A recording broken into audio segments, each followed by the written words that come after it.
Hello, everyone. Welcome back to another episode of List Week, where I do lists and ranks for this whole week because that's a kind of a fun little thing. Gives you more insight on me, and my opinions and my likings of superheroes and supervillains. So this will end Tuesday, but I'll still do lists because I mean, come on, I don't got much to do now.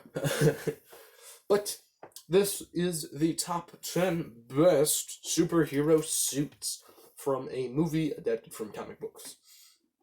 So, some honorable mentions are the Winter Soldier from Captain America Winter Soldier.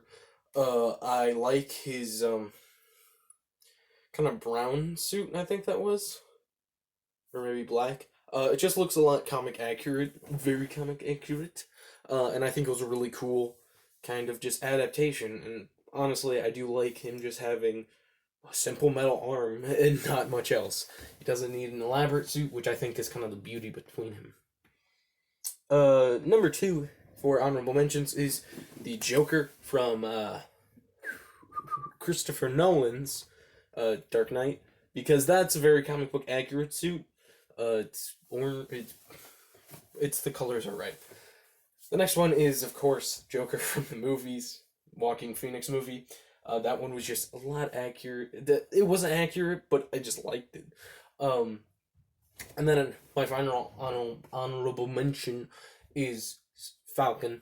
I'm a big fan of Falcon and his costume, but of course it's kind of plain in Civil War. It's just what it is. It's not elaborate and nice looking like others. So, at number 10 is the Mark 1 from Iron Man 1. It doesn't have to be accurate. I don't really remember what the comic book one looked like. I don't think he even had a comic book Mark 1 that looked like that, but his original gold suit, I remember that from the good old days of comic books when it was him, Hulk, someone else, and Ant-Man and Wasp on the Avengers. They were the Avengers. I think Thor was also on the team then. I can't remember. Um, and I mean, honestly, that suit was just very big, and then I like how they adapted it into very a scrap metal, using what he had, suit that I really like, and I kind of want a Marvel Legend of. Of course, there was that 2-pack, but I could not find it. So once I find it, I'll of course put it in my collection. So number 9 is the Captain Marvel suit. I'm a big fan of Captain Marvel, not just from the movies, from the comics. I liked her in the comics. I liked her story. She was cool, in my opinion, and also her power set was kind of awesome. I kind of would like them to kind of explain what she can and can't do in the next movie, but her suit looked fantastic. It looked exactly like it did kind of from the comics. I'm not talking about the green one, I'm talking about the good old red one. Um, and like that she can change color. That gives her the opportunity to be like, hey, I need a new suit. Boom, gold shoulder pads. Um, Now, number 8 is a suit that we actually haven't seen yet, but of course, Marvel Legends and stuff like that have released it, and we won't see it till November 6th. It is Black Widow's white suit. I love her white suit, okay? The movie white suit, her. I love Black Widow's design in the comics because it was just so sleek. It felt like a spy a lot.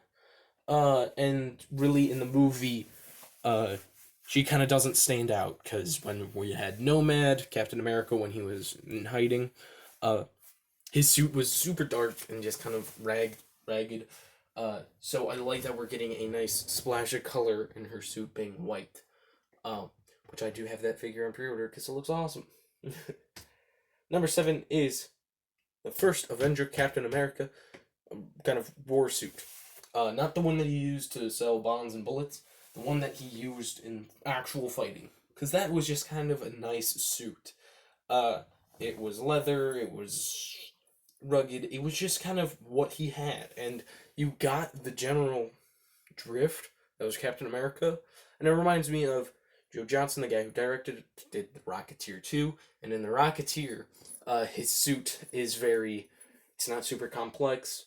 It's just kind of a simple vest, and then he does have a helmet, and then his jetpack, but he doesn't have anything special, anything cool, anything new, anything outlandish, if you get what I mean. Um, Number 6 is the Michael Keaton Batman. Uh, yeah, I really like Michael Keaton Batman suit. It was cool. It was cool. Uh, it was it was really nice. Because it was such a classic kind of Batman suit. Where kind of we've had adaptations of the Batman suit mixed with a lot of other stuff, sort of taking liberties. I do prefer the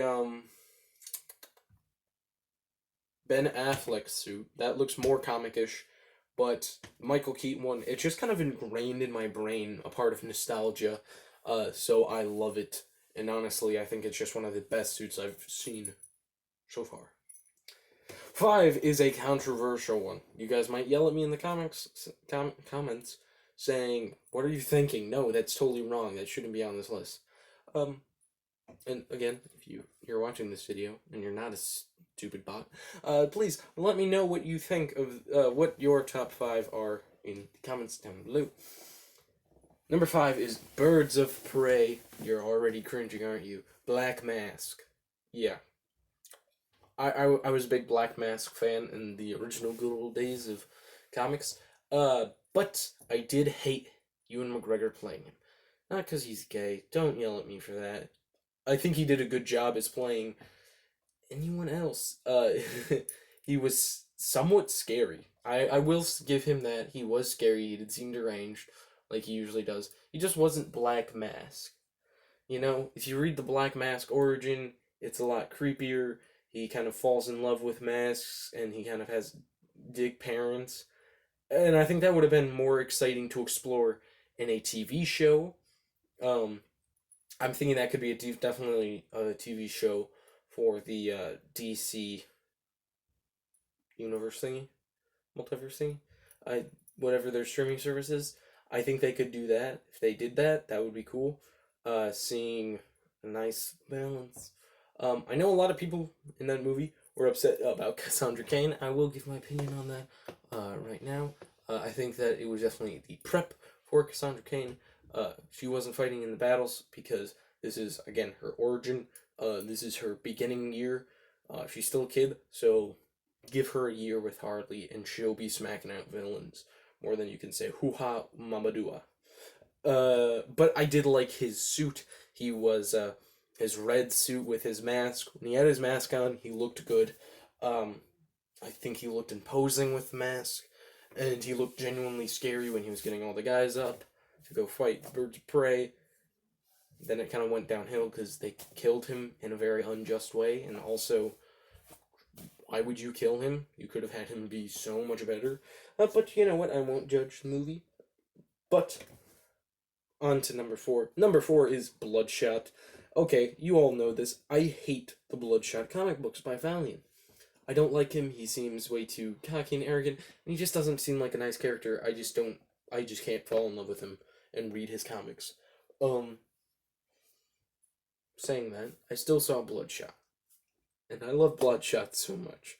Bloodshot really changed my mind on the character himself, but honestly, it was a somewhat comic book accurate suit when he was all white. You know, when his skin turns the other color. I do kind of like in the comic that it's always that way, but it makes sense for the movie. He wouldn't look right, Vin Diesel being all white the whole time. But that last kind of couple scenes where he had the red emblem on his chest kind of leaking down, he had the cargo pants, and he had everything. He looked amazing, and you know that's a suit that I like. Number 3 is the Spider-Man Sam Raimi suit. This suit is just nice. It was a nice departure because with those web lines, since they were so kind of raised and kind of exposed as being like silver bits, I like that more than kind of just fabric woven in. Um, because I mean, I like I like the Spider-Man Far From Home suits, Spider-Man Far From Homes, and Homecomings. I like those suits, but I don't like that it isn't a raised difference. Some could say that the Amazing Spider-Man 2 had the best suit of all of them. I will admit, I do like that one. It feels exactly like the comic jumping off page, but I never was a big comic book fan for Spider-Man suits in general. I wasn't a big fan of that. Excuse me. Number 2 is Endgame Cap. Okay, it's mainly because it really did a number on me. Not just emotionally because it's Captain America and it was his last suit. No, because it is an amazing suit. One thing I'm going to point out. If you ever read any of the Captain America comics, which I have read, he always has kind of a scaly texture. I'm so glad that we finally got to see it here in this suit. I like kind of the scales is kind of the only different thing. Every other suit is fantastic, but the scales kind of set this one apart. Having a smooth material doesn't work. Captain America never had a smooth material for his chest. It was always a scaly type thing. So I'm glad that they showed it. Now, number 1. If you know me, if you're watching my channel, or even know me in person, you know I'm a big fan of one comic book hero. It was the hero that I kind of grew up with, and I have almost every comic of since I started reading his reboot series with Scott Lang. Yes, Ant-Man. The Ant-Man and Wasp suit is one of the most comic book accurate suits out there. I do wish he had the jaw part exposed, but it makes more sense why not. It makes more sense. I understand more. If you're shrinking, of course your body's not used to being shrunken, so a little different stuff.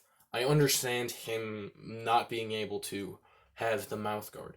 I would like if he could have that mouth guard sometimes to talk to ants like he did, because if you don't know, whenever he was shrunk, the little part would move up to his mouth, and then it would say something that the ants would think instead of being telekinetic. I prefer. I just love the suit. I love the Ant-Man suit. I love when he's Giant Man. I'm a big fan of Ant-Man in general. So definitely when his suit came out, I loved it. But this list is mainly heroes, except for, of course, Black Mask. If I didn't put Black Mask on, I could have done a villains one. But I won't. Because I already put him on here. And plus, he wasn't really that good of a villain. I think Harley Quinn was more of the villain in that movie. Anyway, thank you for watching. I've been Rodimus2099. I'll see you in the next episode where I rank something else. Goodbye.